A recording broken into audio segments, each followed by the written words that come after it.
Hi, I'm Shawn Feurer. Welcome to today's episode where we're going to be talking about what beliefs do you have that limit yourself.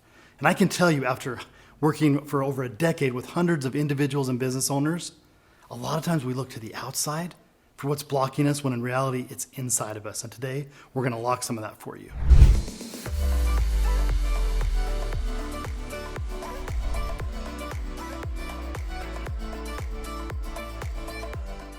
In today's episode, I'm excited to share with you 3 things that I think are going to really unlock maybe some of your self-limiting beliefs. One of them is about perspective.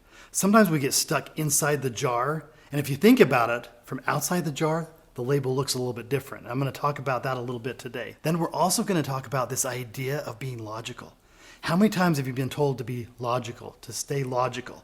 What if in itself that is a self-limiting belief? So we're going to really dive into that. And then the third is just this idea of paradigms. Paradigms are these ideas that are programmed into our mind that actually keep us stuck. And what if we could just change one thought and allow us to run free? In today's episode, we'll be diving deep into all 3 of those. All right, so when we talk about self-limiting beliefs, and I don't know about you, but for me, I'd heard that term for years. Don't hold yourself back. You're limiting yourself with the way you're thinking. Get out of your head. And I was always like, what are they talking about, right? I mean, when we think about it, when we wake up in the morning, what is the first thought you have? And studies show we have 60 to 70,000 thoughts a day. That's a lot of thinking going on, right? And if we really start to understand that at some level, most of those thoughts, and again, a lot of this is research studies, 95% of those thoughts are programmed. So we're not even really in control of what we're thinking when we're thinking all of those thoughts. They're programs. That's where the limiting part comes in. Because as a newborn baby comes into this world, it's wide open. It has no limiting beliefs. That's why we see young mothers watching their children walk by stairways, or when they pick up a spider, telling them to be afraid and not put it into their mouth, because it's wide open. It has no self-limiting beliefs. But as we go through life, we get this programming coming into us. And the programming is what shapes us. It's what really sets the bounds of where our limits are with our mind. So when we're talking about self-limiting beliefs, as a young child, you were told what foods to eat, you were told what language to speak, you were told maybe how to feel about certain things, what to be afraid of. And if you think about it, all of these things were told to you over and over and over again. And that's one thing as we talk about self-limiting beliefs that we've found is there's really only a couple ways they're programmed. One is by repetition of thought, hearing something over and over and over again, or by an emotional event. An emotional event can be, something traumatic that happened to us as a young child, maybe something scary, maybe an emotional event, and it programs these things into us. And so if you think about it, depending on how old you are, how many years you've been hearing these things over and over and over, that's how strong these beliefs are. And not all of them are self-limiting, right? When we talk about what is a self-limiting belief and why is it holding me back, I would say, a lot of our beliefs are good. A lot of our beliefs keep us heading in a certain direction, but some of them might hold us back. It's a story that's been told over and over, but have you ever heard the story of the baby elephant that's tied by a rope and a little tiny stake to the ground? And it learns when it's not strong enough to pull that stake free, that's what's going to hold it back. That's the area that it needs to stay within. And then as a full-grown elephant, mighty, powerful, strong, it can very easily flick the stake, it still stays put. That's kind of the idea we're talking about with self-limiting beliefs. As a young child, as a young adult, we were told some things over and over again that made us question maybe ourselves, that maybe created some self-doubt inside, maybe a little bit of lack of self-love. And if we think of those ideas, kind of like that elephant tied with that wimpy string, that's what those self-limiting beliefs are doing to us. They're really holding us back, and in reality, all it would take is a flick, maybe a different thought over and over and over again, and we would break free. We'd be able to step outside those bounds and maybe step into a whole new world of possibility. Now, when we talk about self-limiting beliefs, there's all kinds of different topics. So I know some people say, well, what could I limit myself? What kind of belief would limit me? What are your beliefs on money? It's interesting if you ask that question, what do you think about money? What are your beliefs about money? Some people will very readily smile and say, I love money. I like money. I want to work for money. I want to earn money. I want to spend money. Some people may say, I don't know. Money is the root of all evil. I've seen people become really greedy when they get a lot of money. I've seen people get very superficial when they get a lot of money. So really think about this idea of money. What is your belief about it? And do you have some beliefs that might be holding yourself back? Because to me, money is just energy. And this world is made of energy. And the more energy we bring in, the more energy we have to get out. And maybe if I took a shift on the way I think about money, maybe I could create more of it in my life.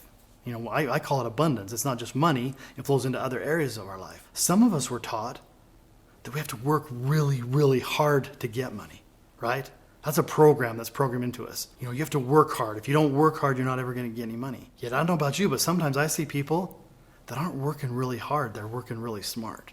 They're using their mind. They're using the power that's inside them to create on the outside. And so again, money is just one of those things that some of us limit ourselves just by our simple thoughts, by our simple beliefs that were programmed into us. And by changing just a little different perspective on that thought of, hey, money's just energy. And I want more energy in my life so I can do more good in the world. That's one way we can set ourselves free. All right, when we talk about self-limiting beliefs, another one that I hear all the time, and I don't know, have you ever said this to yourself? There's just not enough time. My clients that I work with, Shawn, there's just not enough time to do it all. And that's so interesting. And this is where I talk about perspective. And this is where a lot of times you may be sitting inside your jar, right? And from inside your jar, and again, let's say we got an empty jar of peanut butter. On the inside, we're seeing the backside of the label. We don't see what's inside of that, right? We just see the backside. And from inside that jar, oh my gosh, I only have so many hours a day, and the kids have practice, and I have to do this, and I have work, and I have these obligations. And from inside the jar, there is no time. There is no time. You can only get done in a day what you think you can get done. But then outside the jar perspective, when we go outside and we look at it from a different vantage point, and for me as a coach and a speaker working with people, from that vantage point, I say, well, that's interesting because we all have the same hours in the day. And I personally believe I'm a powerful time creator. I create time for what's important to me. And I know when I help people get out of the jar and see that from a different angle, it's like, okay, what in my day could I cut out? What in my day is not productive? What in my day am I doing out of obligation that's not benefiting me? And the other thing is, how can I just create more of it? Sometimes when we get a little worn out, maybe a little bummed out, sometimes even a little depressed, we kind of lose energy, right? And I know I've worked with clients just getting focused on what they're excited about, that they create more time by sleeping less. Imagine that, sleeping less, getting energized, and starting the day so excited that by noon, you've got more done than you previously would in an 8-hour day. That's how we become powerful time creators. The other thing we can do is we can multitask by stacking things. Now, I want to be careful with that because I personally don't believe you can 100% focus on more than one thing at a time. But because of the cool thing that we talked about earlier, the paradigms of programming, I know I can drive certain places and I don't have to think about it too much. I know where I'm going and my body and my programs will take me there. Well, at that time, maybe I can listen to the lesson I need to listen to today or do something else. So stacking things, we can actually create more time in our day. But the big thing there is just the thought. Do you have enough time or do you not have enough? We can always create time for the things that are important to us.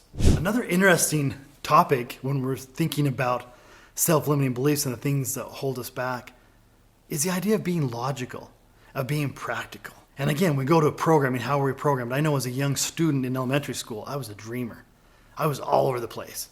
I'd be looking out the window thinking about the things I wanted to create, and I got told a lot to pay attention. I got told a lot to be logical, to be practical. I remember as a young child, my mom saying, Shawn, you sure have wine tastes on a beer budget. That was a frame. She said, you're just full of all these ideas. And it's interesting because when you hear that over and over again from your parents, from teachers, maybe from some leaders in a religious organization you belong to, all of a sudden we start to say, yeah, I need to be logical, right? And we kill some of our imagination, we kill some of our dreaming. And I would challenge you that that is a self-limiting belief, that we don't always have to be logical. And if you think about some of the greatest creations of our time that we're living in, there's people, private companies flying to outer space. Way back before there was flight, the Wright brothers, the crazy Wright brothers, everybody thought they were out of their mind. They weren't logical. They said, no, we're going to build something that flies. Henry Ford and the automobile. Everyone thought that was a crazy idea, right? Think about the things we use today if everybody previous to us had been logical, had not been willing to think outside of their self-limiting beliefs. The master of imagination to me is Walt Disney. I'm a huge fan of all things Disney, and I love hearing stories when he was building Disneyland, because Disneyland was kind of a crazy idea, right? This place where you go ride rides. And I remember hearing the story of the Matterhorn, one of my favorite rides there, and that when they were trying to pull a permit at the city to build the Matterhorn, they ran into a stumbling block. They did not have specifications for that type of structure. And they came back to Walt and said, we don't know, we're having trouble getting this permit. And again, do we be logical in this point, or do we use our imagination and get outside of the box? And the way the story was told to me was, the conversation went, well, what will they let us build? How could we build this structure? And it was, well, they have a thing called an arena where if there was like a basketball court underneath it, we could build it as an arena. and then we could get the ride built. And that is how the Matterhorn was originally approved for building, was the fact that they put a basketball court underneath. So again, when you're looking at things that you're doing in your life right now, how many times are you holding yourself back from even trying? From going back to the elephant story earlier, from even trying to flick on that rope because you're being logical. My advice is sometimes let's throw logic out and let's bring in our imagination. Let's see what's possible for us. And before I make my last point, one thing I wanted to mention is be sure to subscribe if you like the content you're getting on this channel. I'm a member of the Mountain West National Speakers Association. I can tell you it's a great community. It's a great group of people. And hopefully you like the content we're putting out right now. So hit the subscribe button and tune in. Now let's get into the last topic I wanted to talk about, which is self-image and the idea of the paradigm, right? And we're talking about self-image. It's interesting because I don't know if you've ever heard, there's been a lot of talk in recent time of this thing called the law of attraction. And can I attract things into my life that I want? And when we're talking about self-limiting beliefs, I've seen it happen over and over, not only in myself, but in people that I work with, that one of the biggest paradigms, one of the biggest ways we hold ourselves back is in our self-image. And I found that we can't attract what we want into our life. We usually attract what we are into our life. And so a real important one when we're talking about this idea of self-limiting beliefs is just who do you think you are, right? And what do you think is possible for you? And when we're talking about all the different types of self-limiting beliefs, not enough time, not enough money, how could I do that? Am I worth it? I found, and I call it this little stack of where the beliefs line up in our lives. And the one that usually sits at the very bottom, that's kind of the foundation for where everything else sits, is am I enough? And this idea of am I enough comes back 100% to self-image. And just like I was programmed to speak a certain language or to be afraid of certain things, I was also programmed who I think I am. And I just want to share with you today that you get to decide every single day who you are. And if you love who you are right now, keep doing it. Keep reaffirming that. But if for some reason there's some things about you that you're not 100% happy with, that you'd like to see some change in, instead of looking outside, this is one where it's good to stay inside the jar. And really just start, there's this thing called affirmations, right? We're talking about self-limiting beliefs, and we'll talk more in other content about this idea of affirmations. But when I'm building my self-image, I can, just like I was told over and over, maybe some things that aren't true, that I don't really love about myself, that I was told, maybe I can reprogram them. Maybe I can use this idea of repetition of thought to tell myself how amazing I am, how much I love myself, how I am worth it, I am deserving. And as I start doing that on the inside, I can tell you again from firsthand experience, I'm working with hundreds of individuals on this type of material, it starts to show up for you on the outside. It's magic. It's that inside out. If anything we talked about today resonates with you, anything with self-limiting beliefs, what's holding you back, click the link below and you can get my free guide, What Holds You Back. I promise it'll be valuable information to help you take a look and remove some of these things that are holding you back. Thanks for tuning in, and as always, enjoy the ride. It's a good one.